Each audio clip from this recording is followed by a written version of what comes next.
야, 지난 주일에 이 자리에서 제가 어릴 때 마을에 13명의 머스마들 중에 제가 주목서열 몇이라고요? 처음 다 어째 그건 잘 기억하고 힘자랑을 했는데, 힘자랑하고 집에 가가지고 한 주간 코로나로 3일 동안 몸살과 기침을 앓았습니다. 목사가 뭐 자랑할 게 없어가지고 힘 자랑하는가? 예수 그리스도 자랑해야 될 줄 믿습니다. 우리 좌우에 한번 인사하겠습니다. 그리스도를 드러내도록 건강합시다. 아멘. 지난 주일에도 그런 우스개 말씀을 드린 적이 있습니다마는,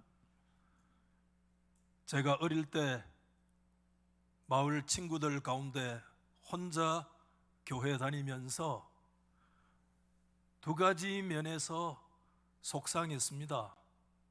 하나는 지난 주일에 말씀드린 것처럼 친구들이 교회를 욕하고 비난하고 비웃고 할 때 좀 속상해 하더라고요. 그렇지만 그 친구들의 입을 막을 수도 없고, 그때마다 또 주먹을 쓸 수도 없고, 몰라서 그러려니 하고 그냥 지나갈 때가 많았습니다.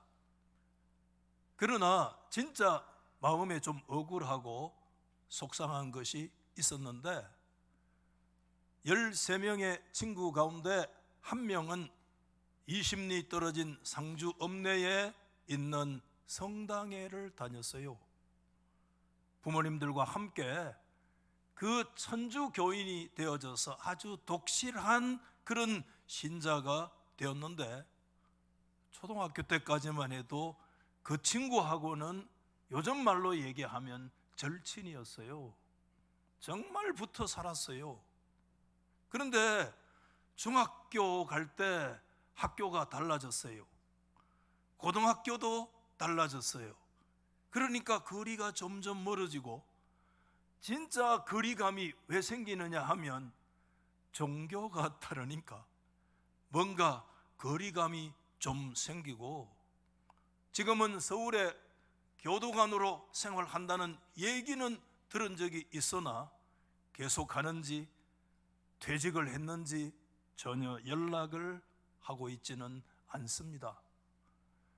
때로는 그 친구와 절친으로 생활을 하면서도 가능하면 서로 예의를 지켜서 종교 얘기는 안 하려고 애를 썼습니다. 그렇지만 피할 수 없을 때가 있어요. 그러면 친구는 로만 가톨릭의 대표가 되고, 저는 뭐의 대표가 돼요? 프로테스탄트의 대표가 되어져서 한치의 양보도 없이 침을 튀겨가면서 그렇게 논쟁을 했던 일들이 많아요. 그때 무슨 논쟁을 했는지는 전혀 기억이 나지 않는데, 한 가지 억울한 게 있어요. 친구가 좀 논리가 딸린다 싶으면 들고 나오는 복음이 하나 있어요. 그게 여러분 감을 잡아요? 뭐라고 얘기하느냐 하면, 천주교는 뭐지? 큰 집이고 개신교는 무슨 집이다? 작은 집이다. 이 논리를 들고 나오는 거야. 큰 집이라는 위상을 알잖아요. 자기는 큰 집이고 우리는 작은 집이라고 얘기를 하면 그 말에 그냥 약호가 팍 죽고, 뭔가 이거는 아닌 듯 하기는 하지만 큰 집과 작은 집의 논리로 들어가면 뭔가 좀 힘을 못 쓰고 기가 죽는 그런 일들이 있었어요. 그래서 내가 큰 집이 얼마나 잘하는지 한번 가보자 해서 토요일 날 큰 집에 한번 따라갔어요.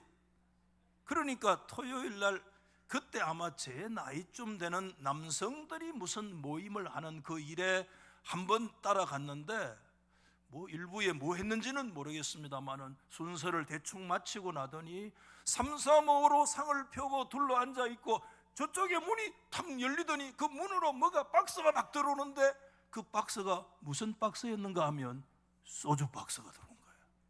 이야, 진짜 여러분, 그 충격은 말로 다 할 수 없었습니다.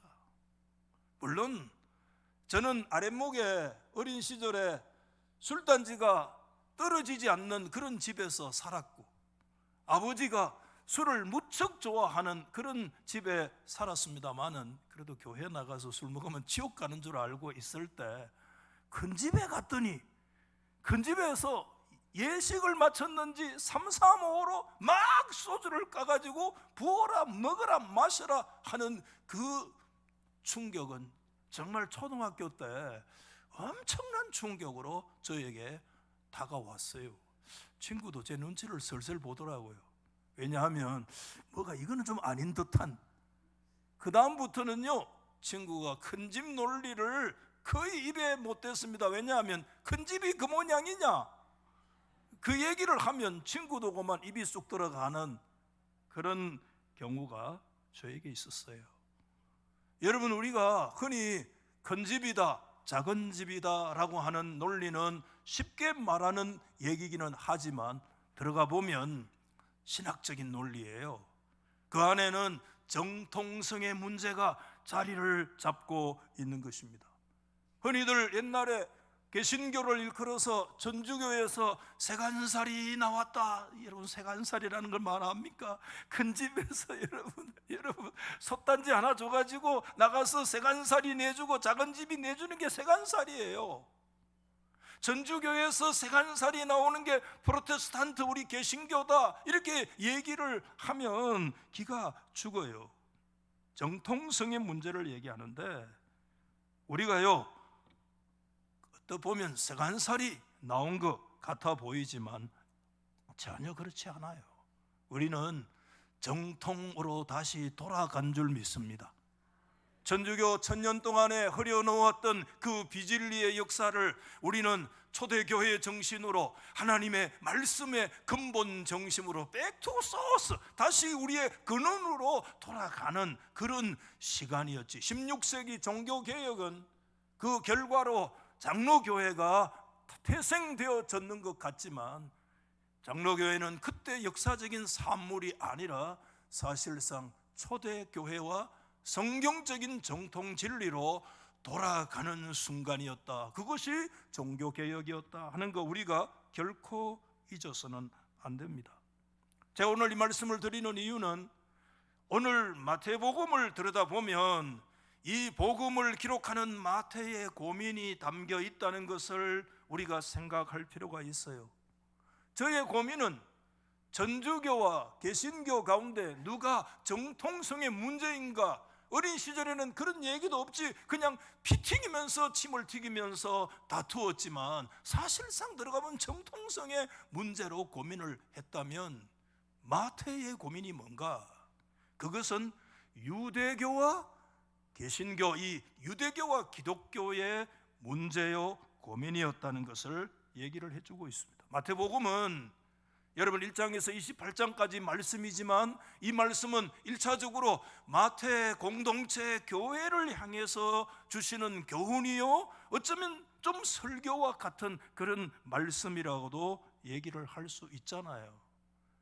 마태 당시가 주 60년대 초중반이라고 우리가 생각을 하면 예수님이 부활하신 이후에 성천하시고 나서 한 세대 30년의 세월이 이미 지났습니다. 그때 복음이 기록됐거든요.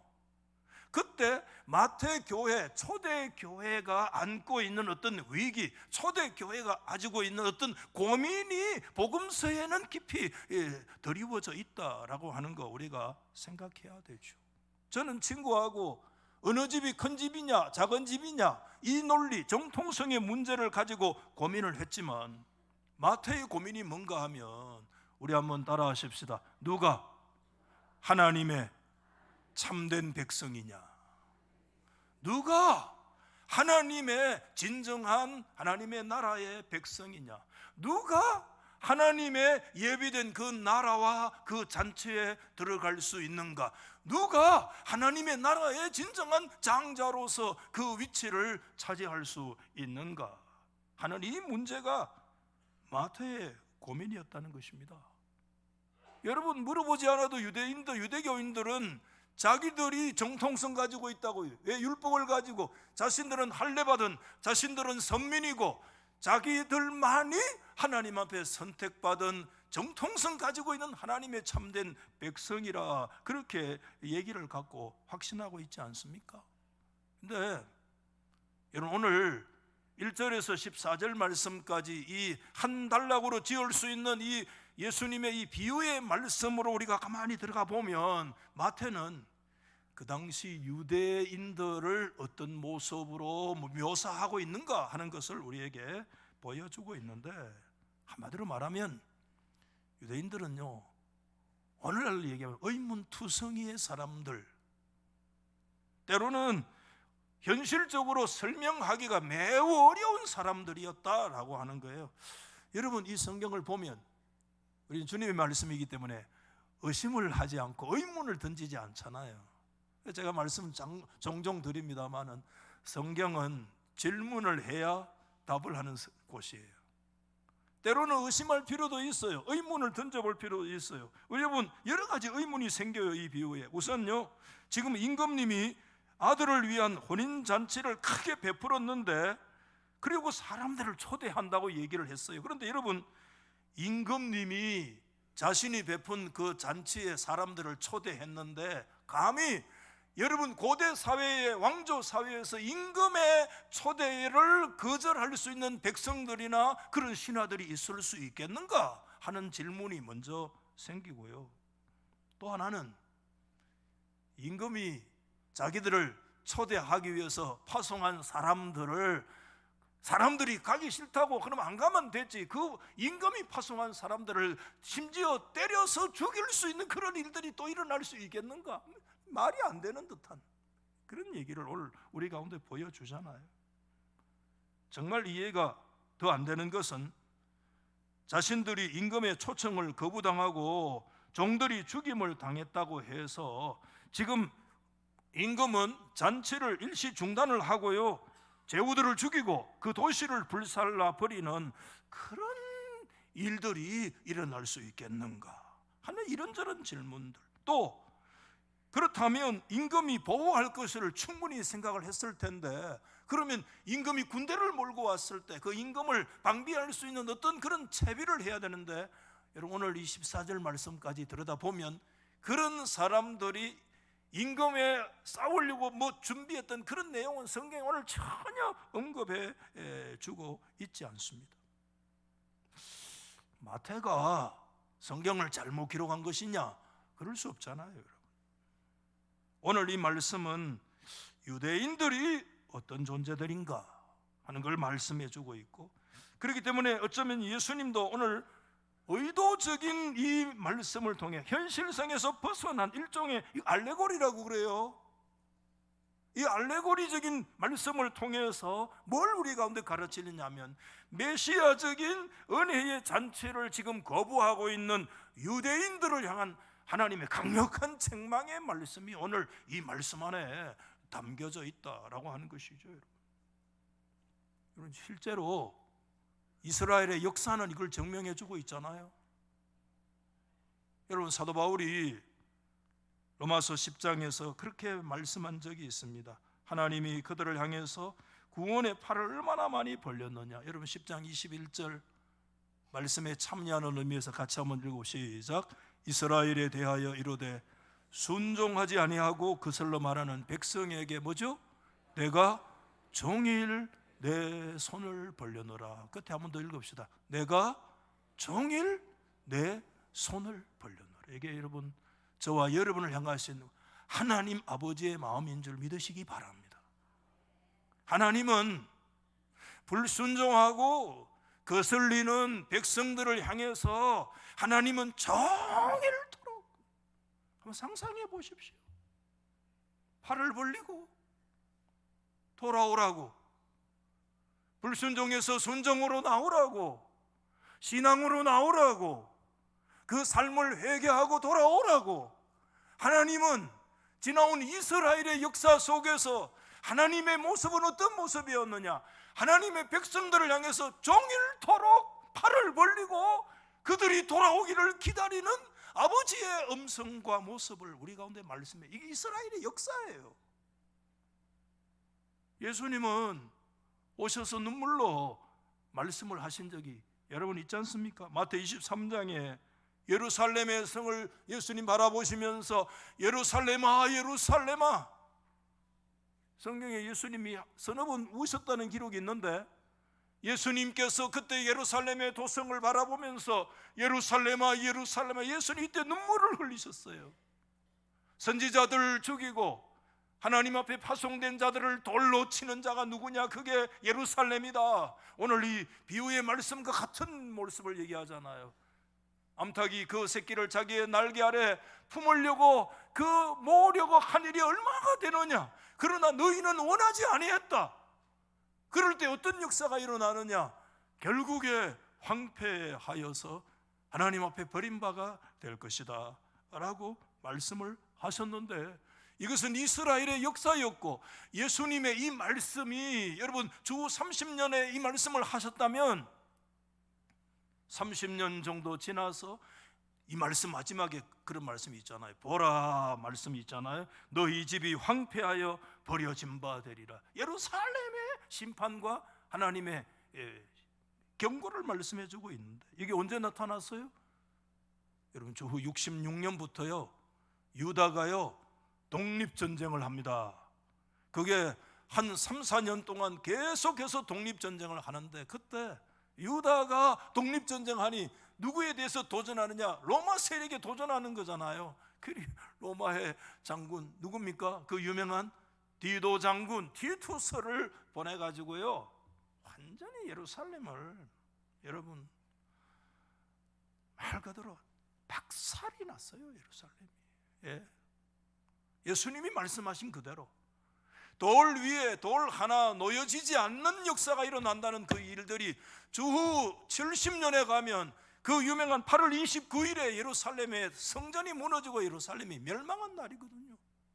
유대인들은 지금도요 성인식을 꼭 할 때 마사다에 가서 마사다, 그 마사다가 유대 예루살렘이 이때 망할 때 최후 항전지가 마사다거든요. 그 마사다에 가서 우리 민족이 그때 로마에서 완전히 굴복되어진 그날을 기억하면 다시는 우리에게 그런 일이 있으면 안 된다. 성인식을 거기서 한단 말입니다. 주 70년 8월 29일 드디어 예수님의 말씀대로 너희 집이 황폐하여지리라, 예루살렘의 성전이 무너지는 이와 같은 역사가 일어났습니다. 이스라엘의 율법적인 태도가 하나님의 은혜를 거부한 것이잖아요. 그들은 자신들의 그 교만과 자만이 여러분 예수 그리스도를 통해서 하나님의 아들을 통해서 지금 메시아의 시대가 열려진 겁니다. 메시아의 혼인잔치가 열려지게 되어졌는데 그 천국의 잔치를 자신들이 거부한 거예요. 자신들의 율법주의로, 그 율법주의에 대한 교만으로 그걸 거부한 거예요. 그들은 가장 먼저 초청 대상이었습니다. 하나님의 나라 천국의 장자의 자리에 앉을 자들이었고 여러분 천국 잔치에 상석에 앉을 자들이었습니다마는 그들은 메시아 그분 예수 그리스도의 인격과 그분이 오셔서 이루어진 수많은 사역들을 통해서 전개되는 킹덤, 하나님의 그 나라의 그 위대한 메시아의 축제를 그들은 철저하게 거부하게 되어졌습니다. 오늘 성경 우리 가운데 말씀합니다.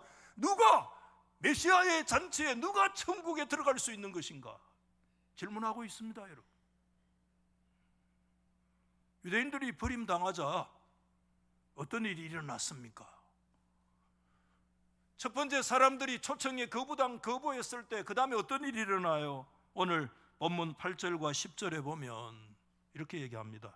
이에 종들에게 임금이 다시 명령합니다. 혼인잔치 준비되었으나 청한 사람들이 합당하지 않다. 너희는 사거리 길로 가서 사람을 만나는 대로, 따라합시다. 만나는 대로, 만나는 대로, 그 다음에 얘기합니다. 만나는 대로 청해와라. 그래서 종들이 나가서 악한 사람이든 선한 사람이든 한 번 더 얘기합니다. 어떤 사람요? 만나는 대로 모두 데려오니 혼인잔치에 손님이 가득한지라.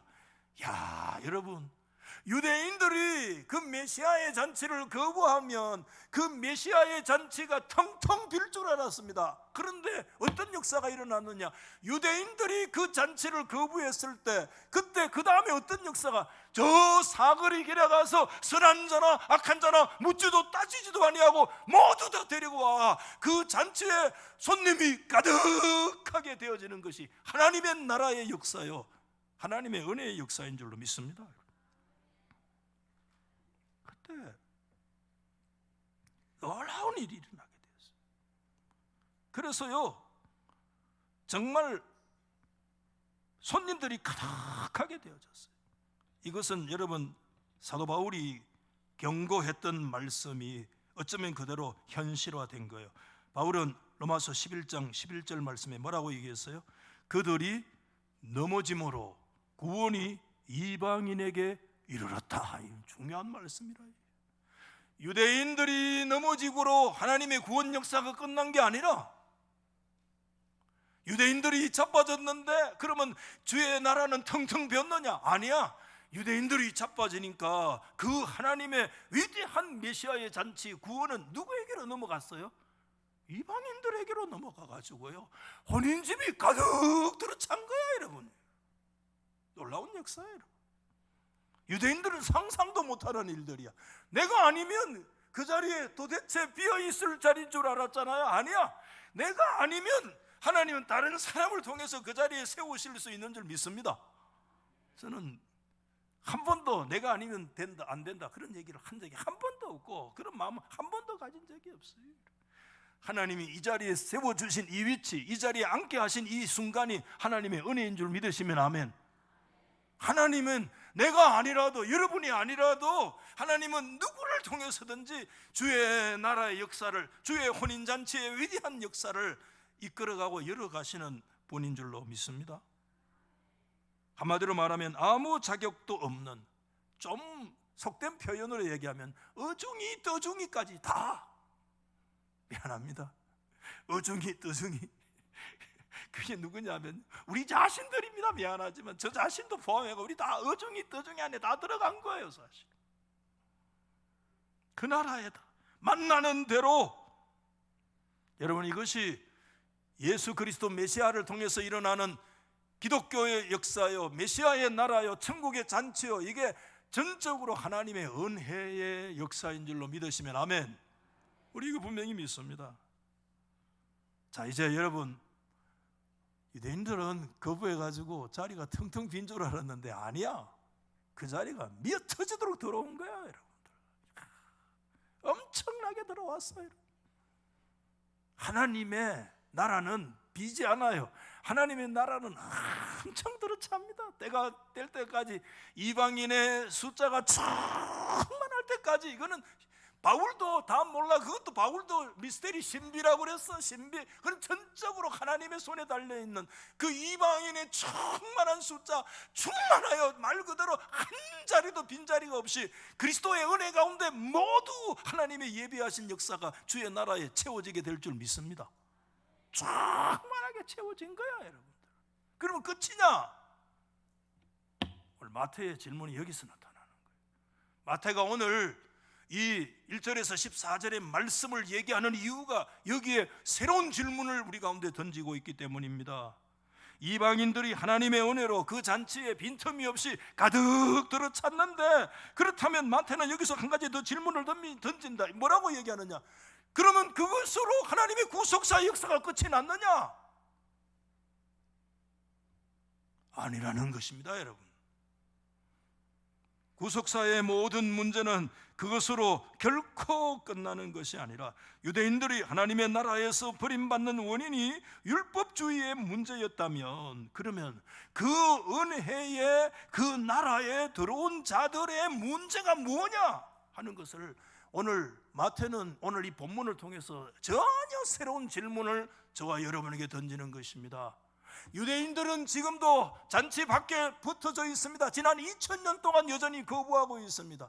수많은 사람들이 주의 나라 안에 지금 들어와 있습니다.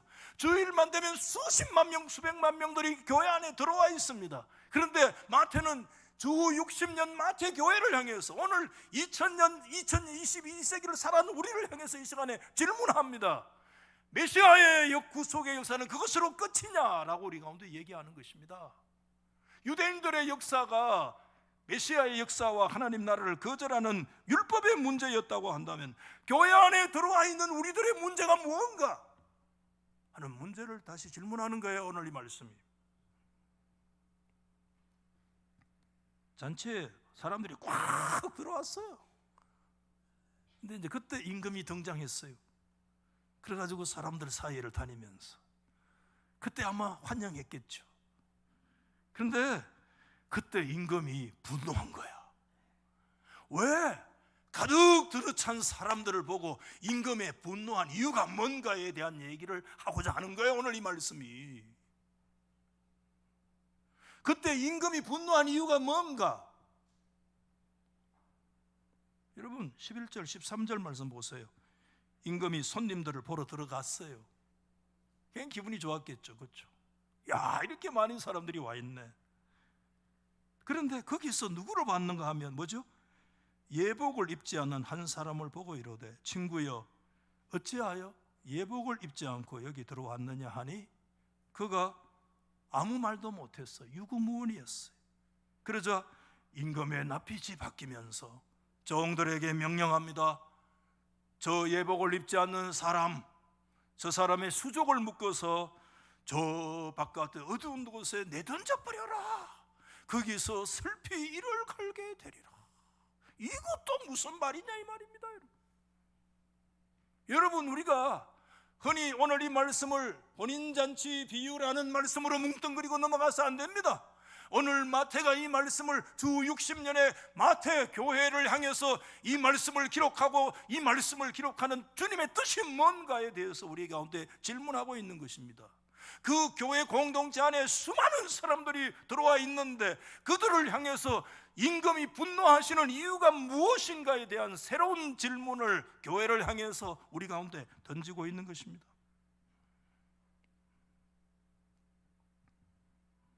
당시 마태 교회의 문제가 뭔가? 그것은 여러분 복음에 대한 오해입니다. 목사님 그게 무슨 얘기입니까? 복음에 대한 오해라니요. 여러분 사도 바울은 우리가 율법을 통해서 지킴으로 구원받는 것이 아니라 하나님의 값없는 은혜로 구원받는다고 선포했습니다. 아멘입니까? 오직 의인은 믿음으로 말미암아 구원을 받으리라. 아멘입니까? 이거는 누구도 지울 수 없는 위대한 메시아의 선언인 것입니다. 그러자 모두 다 입에 뭐라고 얘기하느냐? 한번 따라합시다. 은혜, 은혜, 은혜, 은혜, 은혜, 은혜, 은혜, 은혜. 하나님의 은혜임에 틀림없어요. 그런데 새로운 질문을 하나 더 던집니다. 은혜, 은혜, 맞아. 은혜의 자리야. 은혜의 자리야. 은혜 아니면 우리는 그 자리에 은혜 아니면 안 돼. 그런데 거기서 한 가지 더 질문을 던지는 거예요. 그 은혜 속에서 복음이 왜곡되면 안 돼. 진리가 너의 삶을 통해서 곡해되면 안 돼.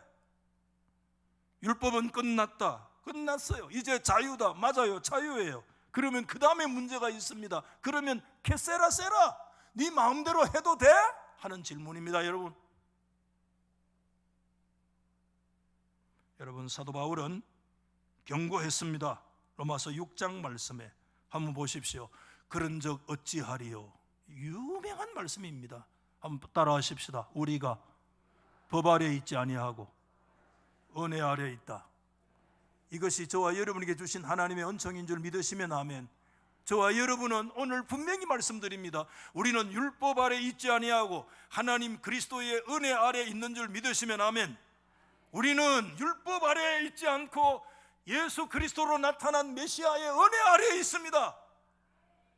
그런데 그 다음에 얘기를 합니다. 네가 율법 아래 있지 아니하고 은혜 아래 있다고 해서 캐세라세라 해도 되겠느냐? 죄를 지을 수 있느냐라고 질문합니다. 죄 지어도 되느냐라고 얘기를 합니다. 성경은 뭐라고 답을 합니까? 그럴 수 없느니라고 말씀합니다. 이 말씀을 믿음으로 받으시기를 바랍니다. 너희가 분명히 은혜 아래에 있다. 오케이. 그렇다고 해서 너희가 죄 지어도 된단 말이가? No! 안 된다. 그러면서 비유를 들잖아요. 네 자신을 누구에게 종로로 다루는데 네가 종되는 거 아이가? 네가 죄에게 네 자신을 내주면 내 죄에 종되는 것이고, 순종에 너 자신을 내주면 네가 순종에 종되는 거 너희들 알고 있지 않느냐? 네가 율법 아래 있지 아니하고 하나님의 은혜 아래 있다고 해서 네가 어찌하리요? 죄 지을 수 있냐? 안 돼! 성경의 경고입니다. 마태는 오늘 이 14절 말씀까지 후반부에 예복의 문제의 얘기를 하면서, 예복 입지 않는 사람을 통해서 무엇을 말하고 있습니까 여러분? 이렇게 얘기하는 거예요. 마태는 그 교회 성도들을 향해서 여러분이 비록 자격 없는 이방인으로 유대인들을 대신해서 은혜로 영광스러운 자리에 들어왔다고 할지라도 여러분 자신이 하나님의 손님 되기에 적합하도록 준비할 의무에서 면제된 것이 아님을 기억하시기 바랍니다. 좀 더 요약해서 말씀드리면, 은혜가 제자도의 의무로부터 저와 여러분들을 면제시키지 않습니다. 더 요약하니까 한번 따라하십시다. 은혜는 의무를 면제시키지 않는다. 하나님의 은혜가 우리로 제자로서의 하나님의 백성으로, 그 천국 백성으로 살아가야 될 자들의 의무로부터 우리를 배제시키지 않는다. 이게 오늘 마태의 핵심이 오늘 여기 있다고 저는 믿어요. 여러분이 말씀 이해하십니까? 은혜 맞아. 그런데 은혜가 너희들이 하나님의 백성다운 영적 의무로부터 배제되는 거 아니야?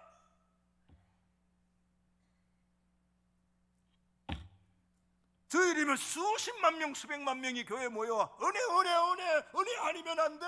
요새 그런 노래도 있대. 은혜 아니면 아니야. 뭐 은혜 수없이 노래 부르고 그렇게 가스펠송 불러도 너의 삶 속에서 제자로서 그리스도의 백성으로서의 영적인 의무로부터 네 자신이 배제되지 않아. 이게 주 60년의 교회를 향해서 주는 마태의 경고요, 주님의 경고예요.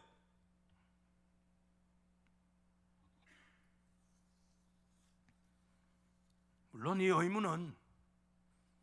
의무를 해서 내가 구원받는 그런 율법적인 의무는 결코 아닙니다. 여러분, 이것은 하나님의 백성 되었으니까 주님 사랑에서 나오는 사랑의 실천이요 의무인 줄로 믿습니다. 여러분, 기독교는 율법이 아니에요.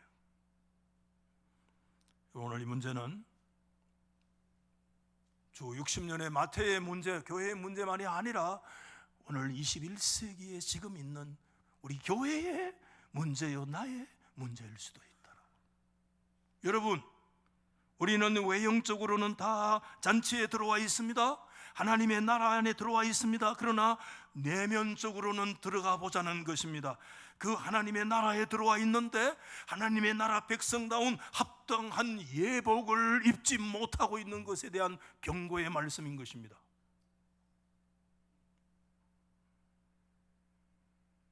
그렇게 되면 그리스도의 은혜는 여러분 본헤퍼가 말했던 거 들지 않아도 집 가스펠, 여러분 싸구려 은혜가 되고 마는 것입니다. 오늘날 하나님의 교회 안에 들어와 있는 우리가 예수 그리스도로 인해서 우리에게 주어진 은혜를 싸구려로 만들고 있는 거예요. 우리의 인생들이. 거기에 대해서 질문하고 있는 것입니다. 거기에 대해서 도전하고 있는 말씀이 오늘 이 비유의 말씀이요 주님의 가르침인 것입니다. 성도는 어떤 자들인가? 하나님의 나라에 진짜 선한 자나 악한 자나 묻지도 않고 따지지도 아니하고 만나는 대로 말씀 그대로 은혜로 선택되고 부름받은 자들인 줄로 믿습니다. 우리는 그래서 주의 나라 안에 들어와 있습니다.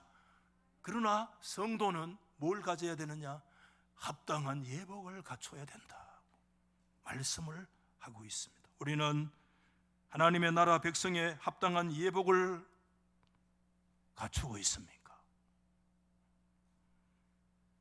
여러분, 오늘 이 말씀을 그저 예수님의 파라블 오브 지저스, 그리스도의 비유라고 하는 이 비유의 말씀으로 끝나면 안 됩니다. 왜 이 말씀은 비유의 말씀으로 끝날 수 없는가 하면, 여러분, 이 말씀은 궁극적으로 앞으로 하나님의 구속 역사 안에 실제적 사건으로 성취될 일들이기 때문에 그렇습니다. 어디 나타나나요? 요한계시록에 나타나요.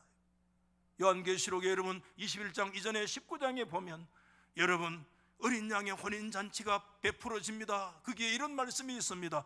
우리가 즐거워하고 크게 기뻐하며 그에게 영광을 돌리세. 이게 어린 양의 혼인잔치에 참여하고 구원받을 하나님의 백성들의 찬송의 노래입니다. 아멘. 우리는 찬송은 찬양대도 마찬가지. 우리 모두가 근본 정신이 하나님을 찬양하는 데 모아져야 됩니다. 아멘. 하나님의 구원을 크게 기뻐하고 하나님께 영광 돌리세. 이거 위해서 찬양대 뽑아놨고 이거 위해서 우리가 예배드리고 이거 위해서 찬양하는 거야. 아멘. 모여가지고 뭐 사찌기 네가 옳고 뭐 그래 뭐 은혜 아니면 뭐 딱 해쌌는데 그거 다 필요해요. 그리고 고백이지만 고백송이지만 우리의 궁극적인 노래는 하나님의 구원에 대한 영광, 할렐루야, 하나님을 찬양 돌리는 거예요.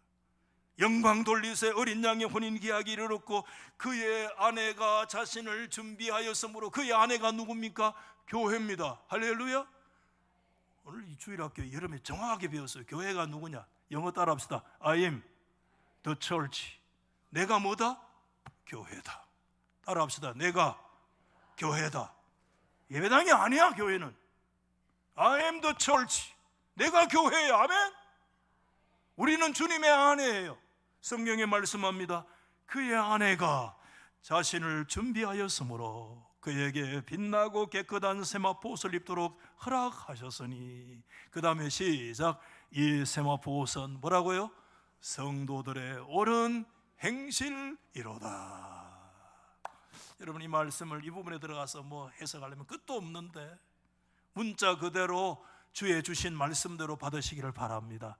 예복은 뭐냐? 1차적으로 성도가 성도로서 마땅히 가져야 될 삶의 태도다는 것을 우리 가운데 가르쳐주고 있는 거예요. 여러분, 그것이 주님 앞에는 예복으로 보인다는 거예요.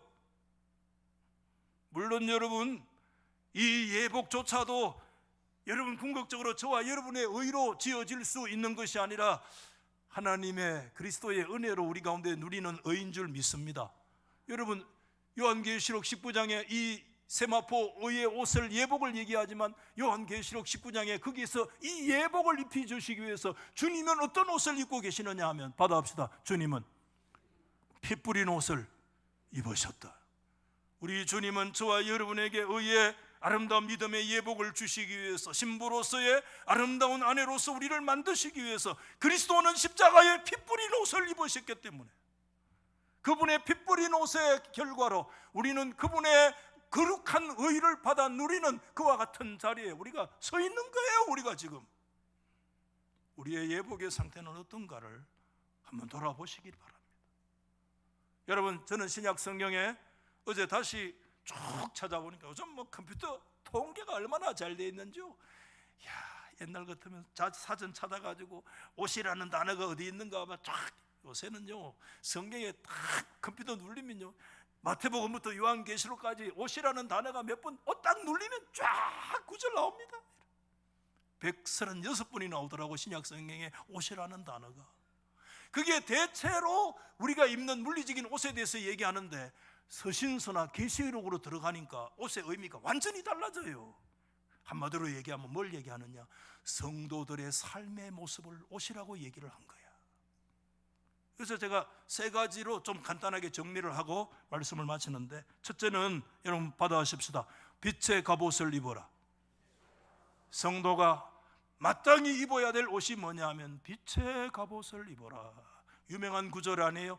로마서 13장 어거스틴이 이 구절 때문에 회심하고 돌아온 결정적인 구절이 여러분 13장 11절에 같이 시작. 너희가 자다가 깰 때가 되었으니 밤이 깊고 낮이 가까웠으니 그러므로 우리가 뭐지요? 어둠의 일을 벗고 빛의 갑옷을 입자. 할렐루야. 오직 주 예수 그리스도로 옷 입고 정욕을 위하여 육신의 일을 도모하지 말라. 아멘. 여러분 오늘 올 때 어제 땀 흘린 여러분 러닝샷 속옷 그대로 입고 오신 분 아멘. 아무도 없네요. 여러분 연세가 드시면요 50, 60이 되면 이상하게 몸에 뭐가 나요? 냄새가 납니다. 미안하지만 저도 제가 이렇게 생활하는 방에 들어가 보면 냄새가 나요. 무슨 냄새가 나? 미안합니다. 할배 냄새가 나. 이야 큰일 났다 이거. 그래서 여러분 교회 올 때는 매매 씻습니다. 그리고요 향수도 안 뿌리는데 오늘 아침에 향수 뿌리는 거 잊어버렸네. 예, 향수가 다 떨어졌어. 또 새로운 한 통 있어. 걱정하지 마. 야 향수도 뿌리고. 지난 주일날 저 울진에 제가 이제 우리 뭐 이웃교회 한번 설교하고 돌아오는데 돌아올 때 그 교인 한 사람 태워 가라는 거예요.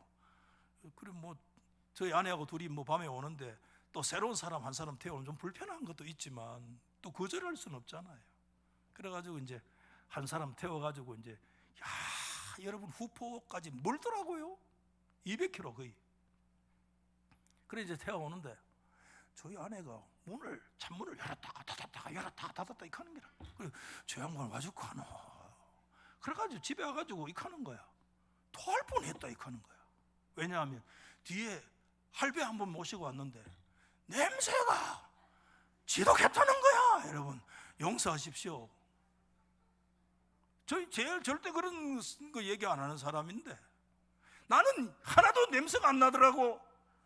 그래가지고 둘이 보면 나보다 3살 뭐 4살 많아가지고 뭐 고향 얘기하고 뭐 즐겁게 왔는데 나는 하나도 냄새가 안 나는데 보니까 내가 코로나였어 그때. 그러니까 냄새가 안 나는 거야. 야 여러분 어쩔 수 없이 우리가 요 고령화 시대로 들어가는데 여러분 아침에 특별히 교회 올 때 빡빡 씻고 여러분 아멘. 예? 그런데 이게 중요한 게 그건 괜찮아. 그 냄새나도 괜찮아. 그런데 여러분 성경은 얘기합니다. 어둠의 일을 벗어버리고 빛의 갑옷을 입어라. 할렐루야. 자다가 깰 때가 되었다. 하나님의 백성들이여 깨어나서 여러분 이번에 빛의 갑옷을 다시 입는 역사 있기를 예수 이름으로 축복합니다. 정욕의 일을 벗어버리고 두 번째는 사랑의 옷을 얘기하더라고요. 사랑의 옷을 입어라. 한 단어로 다 얘기하기가 어려워요. 여러분 바울은 골로새 3장 12절 말씀에 그러므로 너희는 하나님이 택하사 거룩하고 사랑받는 자처럼 그 다음 뭐지요? 긍휼과 자비와 겸손과 온유와 오래 참음을 뭐하고? 옷을 입어라. 멋있는 말 아니에요? 긍휼 베풀어라 이렇게 얘기하냐. 긍휼의 옷을 입어라. 오래 참음의 옷을 입어라. 겸손과 온유의 옷을 입어라. 옷을 입으래요. 그리스도로 옷 입는 거예요. 누가 너에게 불만이 있으면 서로 용납해서 피차 용서해라. 주님이 너희를 용서하신 것처럼 너희도 용서해라. 이에다 사랑을 더해라. 성도 여러분 우리는 은혜의 자리에 들어갈 때 들어갈 수 있는 자격 없습니다. 선한 자나 악한 자나 묻지도 않고 따지도 않으시고 그리스도의 은혜의 메시아의 잔치에 우리가 부름받은 줄 믿으시면 아멘. 그 자리에 들어간 것 자체가 은혜이기 때문에 그 은혜의 자리에 있는 너희들 그 은혜가 너희에게만 적용되지 말고 너희의 관계 속에서 은혜가 적용되고 실천되라. 너의 아내를 사랑하고 주변에 있는 사람들을 사랑하고 온유와 겸손으로 옷 입고 아멘. 이 옷 입는 거예요. 마지막 세 번째가 있어요. 세 번째 뭐냐 하면 고난의 갑옷을 입어라. 좀 어려운 얘기지만 여러분 우리가 예수 믿는 성도 여러분 예수 믿는 신앙에 고난이 배제되지 않습니다. 고난과 시련이 우리 가운데 밀물처럼 썰물처럼 몰려옵니다. 여러분, 그때마다 넘어지지 마시고, 아멘. 고난의 갑옷을 입고, 노 크로스 노 크라운, 여러분 십자가 없이 면류관 없습니다. 그래서 여러분, 베드로 사도는 얘기했습니다. 그리스도께서 이미 육체의 고난을 받으셨기 때문에 너희도 같은 마음으로 갑옷을 입어라. 주님이 걸어가신 고난의 그 길을 너희도 같은 마음으로 고난의 그 길을 걸어가라. 하나님의 백성다운 청지기는 고난이 있다, 시련이 있다. 그때 넘어지지 말고 시험을 이기고 고난을 극복해서 나아가라. 아멘. 여러분, 오늘 말씀 마치면서 유대인들의 문제는 율법주의의 문제였지만 하나님의 은혜로 교회 안에 들어와 있는 이방인들의 문제는 영적 방종의 문제, 반율법주의가 동시에 문제였다는 것을 마태는 주후 60년 교회에 경고하고 있습니다. 은혜로 수십만 수백만들이 모여 들어와 있는 오늘날 한국 교회를 향해서 오늘 다시 성경은 질문합니다. 은혜 속에 그리스도의 백성다운 예복이 너에게 준비되어 있느냐? 사랑의 예복을 다시 점검해봐라. 고난과 시련 속에서도 예복을 다시 점검을 해봐라. 그래서 어둠의 모든 일들을 벗어버리고 빛의 갑옷을 입어라. 이제 우리 마지막 행사로 여러분 수요일, 목요일, 금요일에 전 기관 성도들 집회가 있는데 연례 행사로 여러분 생각하지 마시고, 이번에 오시는 박성규 총장은 한국이 지금 최고의 강사예요. 여러분, 최고 인류 강사예요. 여러분이 오시는데 여러분이 5시간을 통해서 1시간도 놓치지 마시고 이때 저와 여러분들의 하나님의 백성의 이 옷을 다시 한번 예복을 점검하고 돌아보는 그런 시간이 되어진다면 하나님께서 이번 기회에 우리에게 큰 은혜의 시간으로 축복해 주실 줄로 믿습니다.